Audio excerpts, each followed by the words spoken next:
Sementara itu, calon gubernur petahana Basuki Cahayapurnama memastikan selama ia menjabat sebagai gubernur DKI Jakarta selalu bekerja dengan berbagai pihak dalam membuat keputusan. Saat kampanye di Rumah Lembang, Ahok mengklaim bahwa angka pengangguran Jakarta mengalami penurunan dalam 2 tahun karena program padat karyanya. Pada kesempatan ini, Ahok juga memaparkan rencananya untuk membangun perkulakan di Pulau Gebang untuk menjaga stabilitas harga sembako. Calon gubernur petahana Basuki Cahayapurnama menilai naiknya elektabilitas dirinya bersama dengan Jarod Saiful Hidayat berdasarkan hasil survei Lembaga Survei Indonesia sebagai bukti kepuasan warga dengan kinerjanya selama memimpin Jakarta. Menurut Ahok, sifat arif warga Jakarta yang memaafkan menjadi faktor pendukung lainnya. Agak beda dengan yang mau nyalon ya. Kalau kami kan memang tinggal survei kepuasan saja.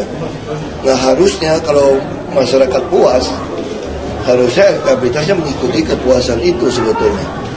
Nah iya itu, kita sih kalau udah petahana nggak bisa kerja apa-apa lagi, mau ngapain lagi. Udah 4 tahun kok.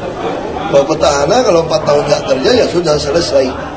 Nah yang penting kan sekarang masyarakat puas nggak dengan pelayanan yang kami berikan selama ini gitu. Nah kalau puas, kalau tidak ada faktor-faktor lain, harusnya masyarakat juga milihnya mendekati. Calon Wakil Gubernur DKI Jakarta Jarod Saiful Hidayat hadir sebagai saksi dalam sidang perkara penghadangan kampanyenya di Pengadilan Negeri Jakarta Barat. Sesampainya di Pengadilan Negeri Jakarta Barat, Jarod langsung menyapa terdakwa Naman Sanip dan memberikan semangat untuk tetap sabar menjalani proses persidangan. Dalam kesaksiannya, Jarod menyatakan ada puluhan orang yang mencoba menghadang kampanyenya di kawasan Kembangan Utara. Menurut Jarod, para penghadang berteriak menolak kedatangan Ahok sambil membentangkan spanduk. Selain mendengarkan keterangan Jarod, sidang kali ini juga menghadirkan 9 orang saksi lainnya terdakwa Naman Sanip didakwa dengan pasal 187 ayat 4 nomor 10 tahun 2016 tentang tindak pidana pilkada karena mencoba melakukan penghadangan terhadap kampanye calon. Saya sampaikan kalau memang diperkenankan, kalau sampai terjadi bahwa harus memetik pelajaran dari sini, maka saya akan membantu kalau diperkenankan. Seperti apa bantuan Bapak boleh tahu? Apakah dengan bantuan sekolah, dari sekolah? Termasuk sekolah dan biaya hidupnya. Kalau memang terdakwa harus masuk di penjara karena ancamannya kan sama. Kuasa hukum 3 tersangka makar berencana mengajukan uji materi pasal makar ke Mahkamah Konstitusi. Pasal 107 KUHP tentang perbuatan makar dinilai belum jelas definisinya. Dalam konferensi pers yang digelar pada hari ini di Jakarta, Yusril Iza Mahendra selaku kuasa hukum 3 tersangka makar, yaitu Ratna Sarumpait, Sri Bintang Pamungkas, dan Rahmawati Soekarno Putri, menyatakan akan mengajukan judicial review terkait pasal makar. Menurut Yusril, pasal 107 KUHP tentang makar belum jelas penafsirannya karena dalam pasal tersebut tidak dijelaskan definisi dan batas percobaan makar. Yusril menilai 3 kliennya tidak berhubungan dengan upaya makar. Ketiganya hanya menggunakan hak konstitusi untuk menyampaikan aspirasi pada MPR agar kembali ke Undang-Undang Dasar 1945. Pasal-pasal KUHP tadi, biar Mahkamah Konstitusi memberikan tafsiran yang tepat kepada pasal-pasal itu supaya tidak menjadi suatu pasal yang karet. Ya. Apakah menggulingkan pemerintah itu seperti apa maksudnya? Itu mesti ada rumusan yang jelas supaya aparat penegak hukum juga tidak salah dalam menerapkan pasal-pasal dari KUHP itu. Dukungan dari para artis untuk Basuki Cahayapurnama dan Jarod Saiful Hidayat terus mengalir. Dukungan pertama setelah Ahok membacakan nota keberatannya pada persidangan kasus dugaan penistaan agama beberapa waktu yang lalu. Sejumlah artis yang hadir di kampanye Ahok di Rumah Lembang hari ini diantaranya Erik Chandra, Alin Tambunan, Cathy Sharon, dan Dion Wiyoko. Mereka ingin bertemu langsung untuk mendukung Ahok. Mereka menyatakan Ahok merupakan sosok pemimpin yang berani mengambil resiko dengan berusaha memenuhi kebutuhan dan kesejahteraan masyarakat Jakarta. Ahok juga dinilai sosok pemimpin yang menepati janji. Pasca persidangan perdana Ahok Selasa kemarin, para artis semakin yakin untuk menyatakan dukungan mereka kepada Ahok Jarot. Menurut mereka dalam persidangan Ahok memperlihatkan Ahok adalah sosok yang tulus dan tidak berniat melakukan penistaan agama. Dan juga Jarot ya. Saya belum salaman sama Pak Ahok. Kak, maaf Pak, lewat aja. Kemarin dihubungin sama panitia gara-gara Kathy, lu bantuin MC aja nggak? Oh yaudah boleh jadi sekalian. Gitu. Kalau dia gimana? Kalau aku jujur sebenarnya dari awal juga memang udah mendukung Pak Ahok ya, tapi memang bergulir banyak kejadian-kejadian kemarin itu yang akhirnya kayak aku perlu gitu kasih dukungan secara statement ataupun apapun itu gitu tanpa embel-embel politik gitu. Jadi aku memang datang ke sini memang benar-benar tulus, jujur dan tanpa bayaran sama sekali. Kita memang pengen datang ke sini dong, terus ngajakin ada teman yang mau, terus akhirnya Kathy juga disambut juga, terus ada Alin juga disambut. Ya udah kita janjian aja, kita sekalian kita foto bareng, kita cuma pengen support aja gitu. Jadi kita semua tulus sih, sama sekali nggak ada kepentingan. Persidangan kasus penghadangan kampanye calon gubernur DKI Jakarta, Jarod Saiful Hidayat kembali dilanjutkan di Pengadilan Negeri Jakarta Barat. Jarod pun hadir di dalam persidangan sebagai saksi. Kita bergabung bersama dengan rekan kami, Mila Amalia, langsung dari Pengadilan Negeri Jakarta Barat untuk informasi selengkapnya. Mila, apa yang disampaikan dari Cawagup Jarod sebagai saksi dalam persidangan kali ini? Ya, Cawagup DKI Jakarta Jarod Saiful Hidayat tadi menghadiri persidangan terdakwa pelaku penghadangan kampanye di kawasan Kembangan Utara Jakarta Barat pada awal November lalu, dan tadi jaksa penuntut umum juga menayangkan sebuah video yang menunjukkan bahwa memang ada sekelompok orang yang dengan sengaja melakukan penghadangan saat calon wakil gubernur DKI Jakarta Jarod Saiful Hidayat akan melakukan kampanye di kawasan Kembangan Utara Jakarta Barat. Jarod pun menanggapi penghadangan ini menyatakan bahwa ia telah memaafkan terdakwa, yaitu Naman Sanip, seorang penjual bubur ayam, dan ia menyatakan bahwa Sanip ini memiliki keberanian dan mengapresiasi keberanian tersebut karena berani mengungkapkan aspirasinya kepada Jarod saat Jarod sempat menanyakan siapa yang menjadi koordinator masa penolakan tersebut.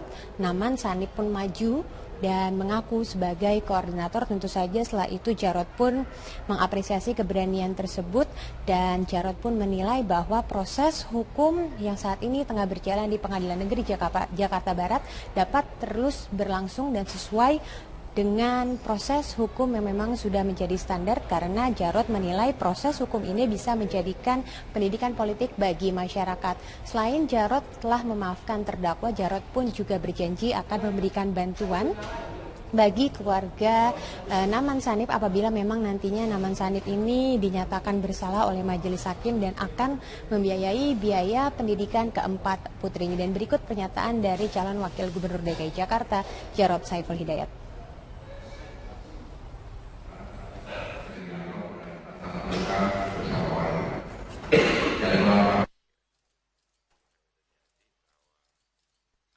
Memetik pelajaran dari sini, maka saya akan membantu.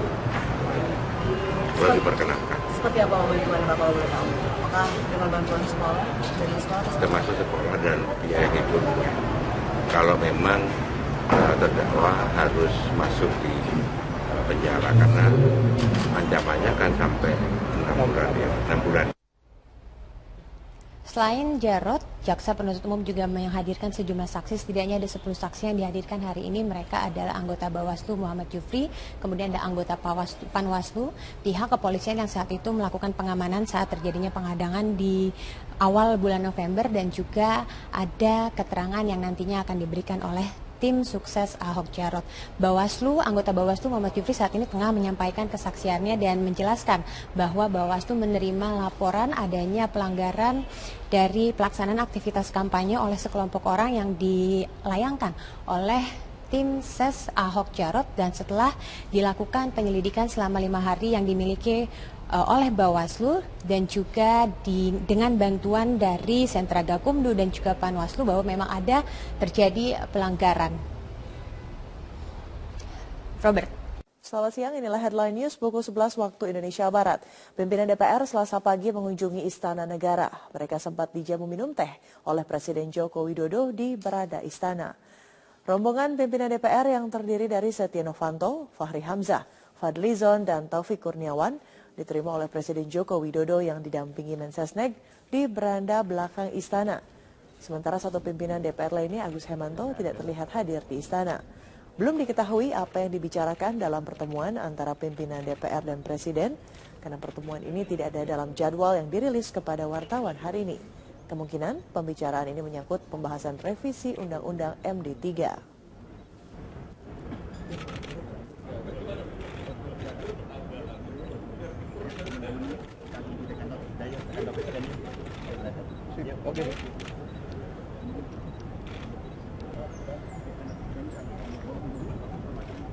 Selamat siang, inilah headline news pukul 13 waktu Indonesia Barat. Jumat pagi, Presiden Joko Widodo kedatangan sejumlah pimpinan DPR di Istana Merdeka. Kehadiran pimpinan DPR ke istana ini di luar agenda resmi Presiden Joko Widodo. Informasi selengkapnya akan disampaikan Rosalin Asmarantika langsung dari Istana Kepresidenan Jakarta. Rosalin, apa saja hal yang diperbincangkan antara Presiden Joko Widodo dan juga para pimpinan DPR dalam pertemuan pagi tadi?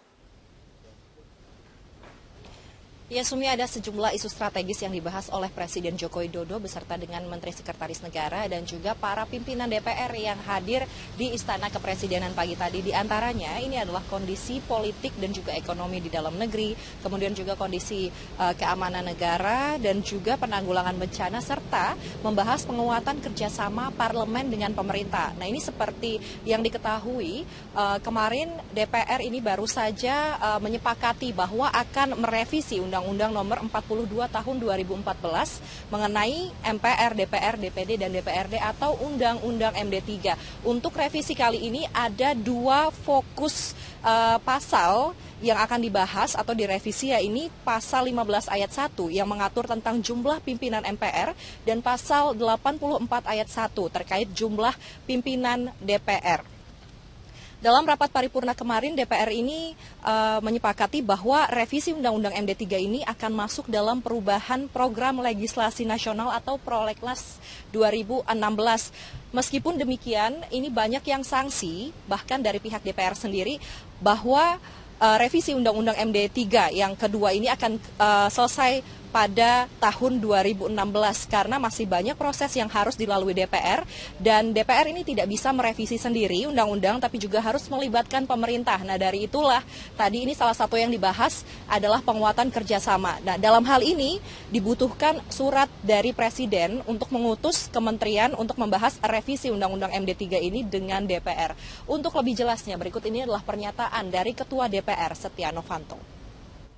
Fungsi-fungsi dari masalah fungsi anggaran, fungsi pengawasan, di mana yang sekarang sudah diberisikan, yang sudah disetujui oleh pihak Presiden, tentu ini kita harapkan bahwa Parlemen selaku melakukan pengawasan untuk mengadakan efisiensi daripada penyerapan anggaran, ini tentu kita bicarakan dengan secara santai, dan tentu apa yang menjadi program-program pemerintah berkaitan dengan masalah undang-undang yang perlu sekarang adanya harmonisasi bersama antara pemerintah dan Presiden dan hal-hal yang belum selesai.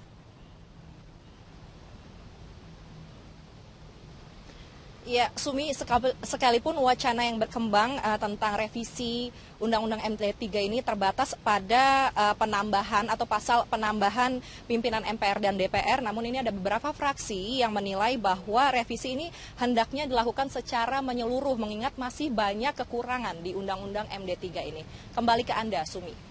Baik, terima kasih Rosalin Asmarantika melaporkan langsung dari Istana Kepresidenan Jakarta. Pemimpin yang berani mengambil resiko dengan berusaha memenuhi kebutuhan dan kesejahteraan masyarakat Jakarta. Ahok juga dinilai sosok pemimpin yang menepati janji. Pasca persidangan perdana Ahok Selasa kemarin, para artis semakin yakin untuk menyatakan dukungan mereka kepada Ahok Jarot. Menurut mereka dalam persidangan Ahok memperlihatkan Ahok adalah sosok yang tulus dan tidak berniat melakukan penistaan agama. Ahok dan juga Jarot ya. Saya belum salaman sama Pak Ahok. Kak, maaf Pak, lewat aja. Kemarin kemarin dihubungin sama panitia gara-gara Kathy, lu bantuin MC aja nggak? Oh yaudah boleh jadi sekalian. Gitu. Kalau Dion gimana? Kalau aku jujur sebenarnya dari awal juga memang udah mendukung Pak Ahok ya, tapi memang bergulir banyak kejadian-kejadian kemarin itu yang akhirnya kayak aku perlu gitu kasih dukungan secara statement ataupun apapun itu gitu tanpa embel-embel politik gitu. Jadi aku memang datang ke sini memang benar-benar tulus, jujur dan tanpa bayaran sama sekali. Kita memang pengen datang ke sini dong, terus ngajakin ada teman yang mau, terus akhirnya Kathy juga disambut juga, terus ada Alin juga disambut. Ya udah kita janjian aja, kita sekalian kita foto bareng, kita cuma pengen support aja gitu. Jadi kita semua tulus sih, sama sekali nggak ada kepentingan. Persidangan kasus penghadangan kampanye calon gubernur DKI Jakarta Jarod Saiful Hidayat kembali dilanjutkan di Pengadilan Negeri Jakarta Barat. Jarod pun hadir di dalam persidangan sebagai saksi. Kita bergabung bersama dengan rekan kami Mila Amalia langsung dari Pengadilan Negeri Jakarta Barat untuk informasi selengkapnya. Mila, apa yang disampaikan dari Cawagup Jarod sebagai saksi dalam persidangan kali ini?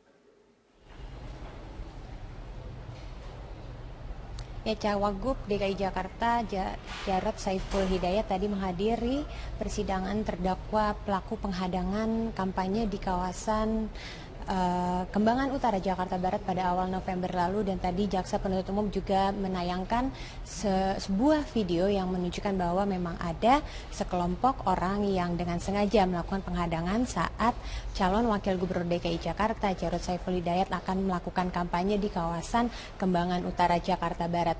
Jarod pun menanggapi penghadangan ini menyatakan bahwa ia telah oleh tim ses Ahok Jarot dan setelah dilakukan penyelidikan selama 5 hari yang dimiliki oleh Bawaslu dan juga dengan bantuan dari Sentra Gakumdu dan juga Panwaslu bahwa memang ada terjadi pelanggaran. Robert. Selamat siang, inilah headline news pukul 11 waktu Indonesia Barat. Pimpinan DPR Selasa pagi mengunjungi Istana Negara. Mereka sempat dijamu minum teh oleh Presiden Joko Widodo di berada istana. Rombongan pimpinan DPR yang terdiri dari Setia Novanto, Fahri Hamzah, Fadli Zon, dan Taufik Kurniawan diterima oleh Presiden Joko Widodo yang didampingi Mensesnek di beranda belakang istana. Sementara satu pimpinan DPR lainnya, Agus Hemanto, tidak terlihat hadir di istana. Belum diketahui apa yang dibicarakan dalam pertemuan antara pimpinan DPR dan Presiden, karena pertemuan ini tidak ada dalam jadwal yang dirilis kepada wartawan hari ini. Kemungkinan pembicaraan ini menyangkut pembahasan revisi Undang-Undang MD3.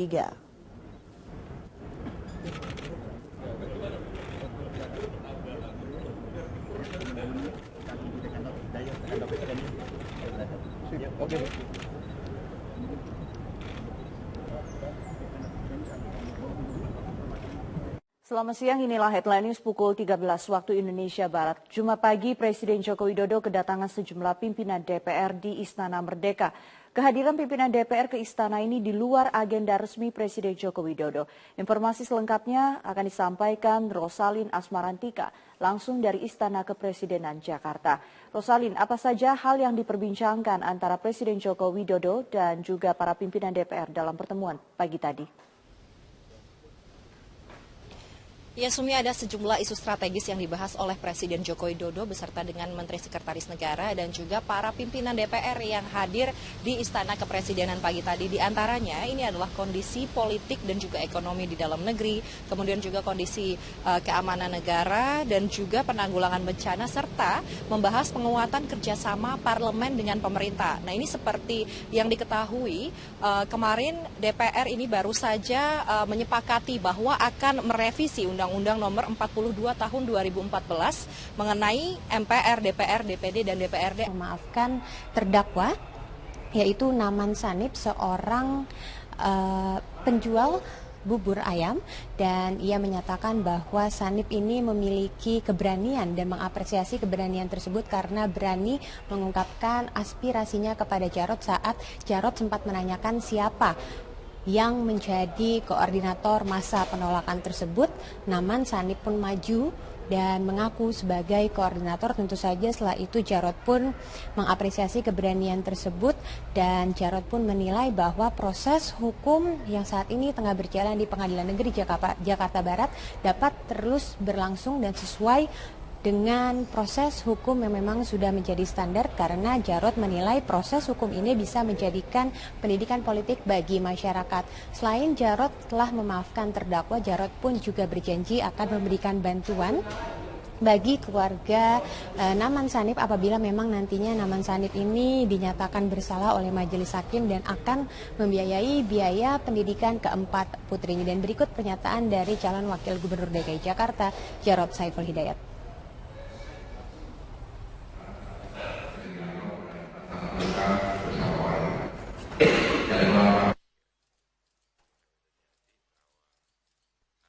Memetik pelajaran dari sini, maka saya akan membantu kalau diperkenankan. Seperti apa bantuan Bapak boleh tahu? Apakah dengan bantuan sekolah dari sekolah? Termasuk sekolah dan biaya hidupnya. Kalau memang terdakwa harus masuk di penjara karena ancamannya kan sampai 6 bulan ya, 6 bulan. Selain Jarod, Jaksa Penuntut Umum juga menghadirkan sejumlah saksi, setidaknya ada 10 saksi yang dihadirkan hari ini. Mereka adalah anggota Bawaslu Muhammad Jufri, kemudian ada anggota Panwaslu, pihak kepolisian yang saat itu melakukan pengamanan saat terjadinya penghadangan di awal bulan November, dan juga ada keterangan yang nantinya akan diberikan oleh tim sukses Ahok Jarot. Anggota Bawaslu Muhammad Jufri saat ini tengah menyampaikan kesaksiannya dan menjelaskan bahwa Bawaslu menerima laporan adanya pelanggaran dari pelaksanaan aktivitas kampanye oleh sekelompok orang yang dilayangkan 16 tentang tindak pidana pilkada karena mencoba melakukan penghadangan terhadap kampanye calon. Saya sampaikan kalau memang diperkenankan, kalau sampai terjadi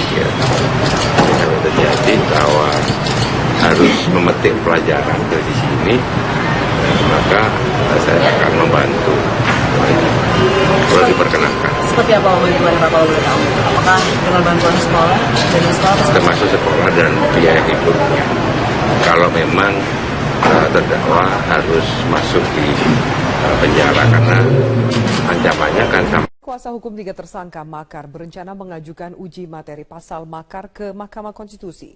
Pasal 107 KUHP tentang perbuatan makar dinilai belum jelas definisinya. Dalam konferensi pers yang digelar pada hari ini di Jakarta, Yusril Iza Mahendra selaku kuasa hukum 3 tersangka makar, yaitu Ratna Sarumpait, Sri Bintang Pamungkas, dan Rahmawati Soekarno Putri, menyatakan akan mengajukan judicial review terkait pasal makar. Menurut Yusril, pasal 107 KUHP tentang makar belum jelas penafsirannya karena dalam pasal tersebut tidak dijelaskan definisi dan batas percobaan makar. Yusril menilai 3 kliennya tidak berhubungan dengan upaya makar. Ketiganya hanya menggunakan hak konstitusi untuk menyampaikan aspirasi pada MPR agar kembali ke Undang-Undang Dasar 1945. Pasal-pasal KUHP tadi, biar Mahkamah Konstitusi memberikan tafsiran yang tepat kepada pasal-pasal itu supaya tidak menjadi suatu pasal yang karet. Ya. Apakah menggulingkan pemerintah itu seperti apa maksudnya? Itu mesti ada rumusan yang jelas supaya aparat penegak hukum juga tidak salah dalam menerapkan pasal-pasal dari KUHP itu. Dukungan dari para artis untuk Basuki Cahayapurnama dan Jarod Saiful Hidayat terus mengalir. Dukungan pertama setelah Ahok membacakan nota keberatannya pada persidangan kasus dugaan penistaan agama beberapa waktu yang lalu. Sejumlah artis yang hadir di kampanye Ahok di Rumah Lembang hari ini diantaranya Erik Chandra, Alin Tambunan, Cathy Sharon, dan Dion Wiyoko. Mereka ingin bertemu langsung untuk mendukung Ahok. Mereka menyatakan Ahok merupakan sosok. Sementara itu, calon gubernur petahana Basuki Cahayapurnama memastikan selama ia menjabat sebagai gubernur DKI Jakarta selalu bekerja dengan berbagai pihak dalam membuat keputusan. Saat kampanye di Rumah Lembang, Ahok mengklaim bahwa angka pengangguran Jakarta mengalami penurunan dalam 2 tahun karena program padat karyanya. Pada kesempatan ini, Ahok juga memaparkan rencananya untuk membangun perkulakan di Pulau Gebang untuk menjaga stabilitas harga sembako. Calon gubernur petahana Basuki Cahayapurnama menilai naiknya elektabilitas dirinya bersama dengan Jarod Saiful Hidayat berdasarkan hasil survei Lembaga Survei Indonesia sebagai bukti kepuasan warga dengan kinerjanya selama memimpin Jakarta. Menurut Ahok, sifat arif warga Jakarta yang memaafkan menjadi faktor pendukung lainnya. Agak beda dengan yang mau nyalon ya. Kalau kami kan memang tinggal survei kepuasan saja. Nah harusnya kalau masyarakat puas, harusnya elektabilitasnya mengikuti kepuasan itu sebetulnya. Nah iya itu, kita sih kalau udah petahana nggak bisa kerja apa-apa lagi, mau ngapain lagi. Orang udah 4 tahun kok. Kalau petahana kalau 4 tahun nggak kerja ya sudah selesai. Ya yang penting kan sekarang masyarakat puas nggak dengan pelayanan yang kami berikan selama ini gitu. Nah kalau puas, kalau tidak ada faktor-faktor lain harusnya masyarakat juga milihnya mendekati. Calon Wakil Gubernur DKI Jakarta Jarod Saiful Hidayat hadir sebagai saksi dalam sidang perkara penghadangan kampanyenya di Pengadilan Negeri Jakarta Barat. Sesampainya di Pengadilan Negeri Jakarta Barat, Jarod langsung menyapa terdakwa Naman Sanip dan memberikan semangat untuk tetap sabar menjalani proses persidangan. Dalam kesaksiannya, Jarod menyatakan ada puluhan orang yang mencoba menghadang kampanyenya di kawasan Kembangan Utara. Menurut Jarod, para penghadang berteriak menolak kedatangan Ahok sambil membentangkan spanduk. Selain mendengarkan keterangan Jarod, sidang kali ini juga menghadirkan 9 orang saksi lainnya terdakwa Naman Sanip didakwa dengan pasal 187 ayat 4 nomor 10 tahun 2000.